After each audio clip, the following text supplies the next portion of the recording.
Everyone, good morning. কেমন আছো তোমরা? আশা করি সবাই খুব ভালো আছো, আর আমিও খুব ভালো আছি। আর সকাল সকাল কিন্তু আমি কাজে লেগে পড়েছি। প্রথমে ঘরটা মুছে তারপরে বাসি বিছানাটা গোছাবো, কারণ বাসি বিছানা গোছানো হয়নি, এখনও ঘুমাচ্ছে। ও ঘুম থেকে ওঠেনি, ও ঘুম থেকে উঠলে বাসি বিছানাটা গোছাবো। ততক্ষণ ঘর মুছে স্নান করে পুজো দিয়ে নেবো। তো দেখতে থাকো।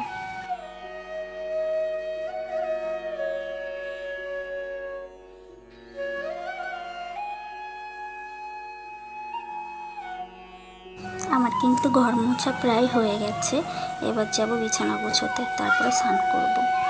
তাই যে আমি ঘর মুছে বিছানা তুলতে চলে এসেছি। ও ঘুম থেকে উঠে কাজে চলে গেছে, আর আমি বিছানাটা গুছিয়ে নিচ্ছি।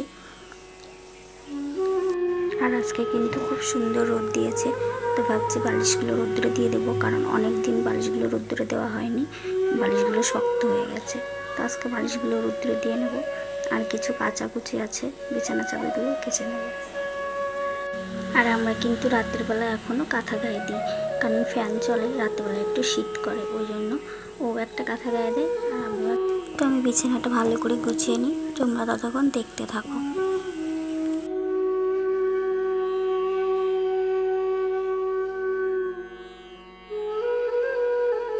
আমার কিন্তু বিছানা গোছানো হয়ে গেছে।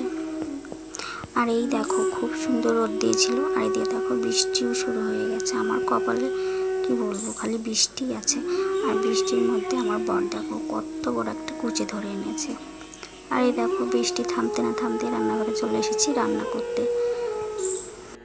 আর আমার কিন্তু স্নানও হয়ে গেছে বৃষ্টিতে ভিজে, কারণ মাছ ধরা দেখছিলাম ভিজে ভিজে, ওই জন্য ভাবলাম স্নানই করে নিই। স্নান করে একেবারে পুজো দিয়ে রান্নাঘরে চলে এসেছি। আর প্রথমে ভেন্ডিগুলো ভালো করে ধুয়ে দেবো, ধুয়ে তারপরে ভেন্ডিগুলো কাটবো, কারণ ভেন্ডি ভাজা করবো। তো আমি ভেন্ডিগুলো ভালো করে কেটে নিই, তোমরা দেখতে থাকো। ভেন্ডিগুলো ধোয়া হয়ে গেছে। এবার শিলপাটাটাও ভালো করে ধুয়ে নিচ্ছি, কারণ শিলপাটায় মশলা বাটতে হবে, ওই জন্য ভালো করে শিলপাটাটাও ধুয়ে নিচ্ছি। আর ওইদিকে কিন্তু আমার ভাতের জল বসিয়ে দিয়েছি, জল গরম হয়ে গেছে। এবার চাল ধুয়ে দিয়ে দেবো। আমি কিন্তু চালটা ভালো করে ধুয়ে হাঁড়িতে দিয়ে দিচ্ছি। ওদিকে ভাত হচ্ছে, আর আমি ততক্ষণ ভেন্ডি কেটে নেব। তো আমি ভেন্ডিটা কেটে নিই, তোমরা দেখতে থাকো। তোমরা যখন ভেন্ডি কাটবে তখন কিন্তু একটু ভালো করে দেখে নেবে, কারণ ভেন্ডিতে কিন্তু পোকা থাকে। আর আমিও কিন্তু দেখেছি, খুব ভালো করে ধুয়ে কেটে দেখে নিচ্ছি পোকা আছে কি না। তো আমি ভেন্ডিটা কাটি।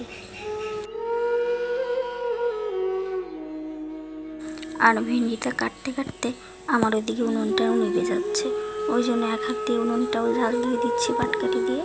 তারপরে ভালো করে হাতটা ধুয়ে নিচ্ছি, কারণ হাতে ফেসও লেগে যাচ্ছে। তারপরে আবার ভেন্ডি কাটছি। আমার কিন্তু ভেন্ডি কাটা প্রায় হয়ে গেছে। এবার তরকারির জন্য মশলাটাও গুছিয়ে নেব।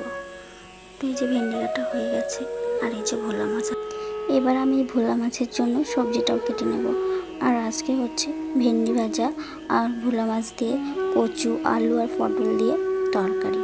তো ভোলা মাছ, পটল, আলু আর কচু দিয়ে কেমন লাগে খেতে? আমার তো ভালোই লাগে। তোমরা কে কে খেয়েছো কমেন্টে জানিও।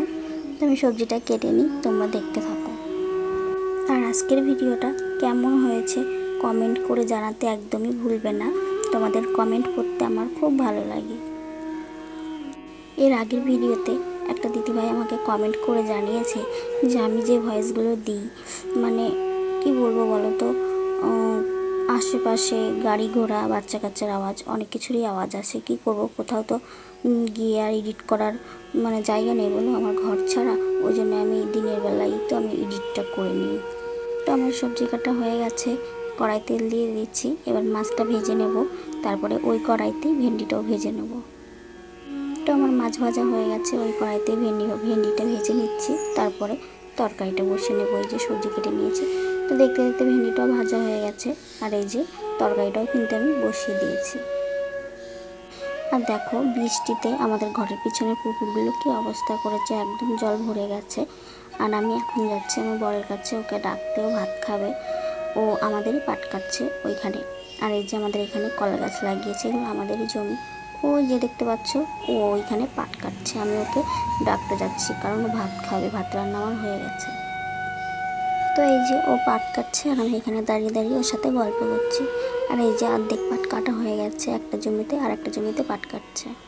আর এখন হচ্ছে বিকাল, আমরা কিন্তু রেডি হয়ে বাজারে যাওয়ার জন্য রাস্তায় দাঁড়িয়ে আছি। এটা আমাদের বাড়ির সামনে রাস্তা। আর এই যে বাজারে চলে এসেছি। বাজারে এসে একটা গামছা নিয়ে নিয়েছি, কারণ গামছা নিয়ে গামছা ছিঁড়ে গেছে আর এই গামছাটা পছন্দ হয়ে গেছে, ওই জন্য এই গামছাটা নিয়ে নিচ্ছি আর দরদামও করে নিচ্ছি। আর ওইদিকেও গামছাটা দেখছি কোনো দিকে ছেঁড়া আছে কিনা, তারপরে ভালো করে দেখে শুনে এই গামছাটা পছন্দ হলো, এটা নিয়ে নিয়েছি। আর এই দেখো বাড়িতেও চলে এসেছে, একটা গামছা নিয়েছি আর জুতোর ফিতে ছিঁড়ে গেছে, জুতোর ফিতে নিয়ে নিয়েছি। আর বাজারের থেকে আসার সময় মোগলাই নিয়ে নিয়েছি। এই যে মোগলাইটা নিয়ে নিয়েছি, ও খাচ্ছে আর আমিও। আর বাজার থেকে সেই কিন্তু রান্নাঘরে চলে এসেছি, কারণ শ্বশুর মাংস এনেছে আর রান্না তো করতেই হবে। তো এই যে আর আমার শাশুড়ি মা আগের থেকে ভাত রান্না করে রেখেছিল, মশলাও বেটে রেখেছিল, আমি খালি এসে তরকারিটা বসিয়েছি, আলু কেটে রেখেছি। কড়াইতে আলু ভাজা হচ্ছে, আলুটা ভাজা হয়ে গেলে তারপরে তরকারিটা বসিয়ে দেবো। তো আমি রান্না করি, তোমরা দেখতে থাকো।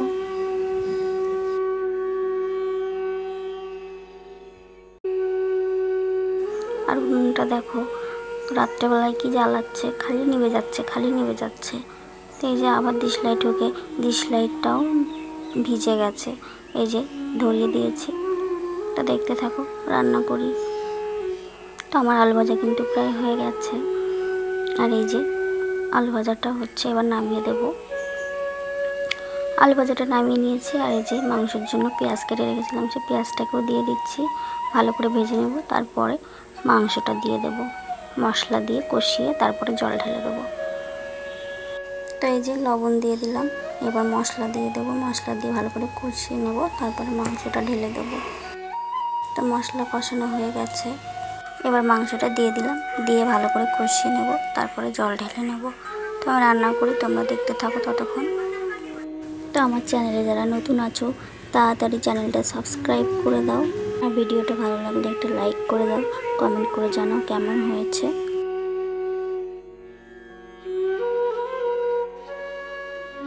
আমার মাংসটা ভালো করে কষানো হয়ে গেছে, এবার জল ঢেলে দেবো, তারপরে জল ঢেলে একটা গামলা দিয়ে ঢাকিয়ে দেবো।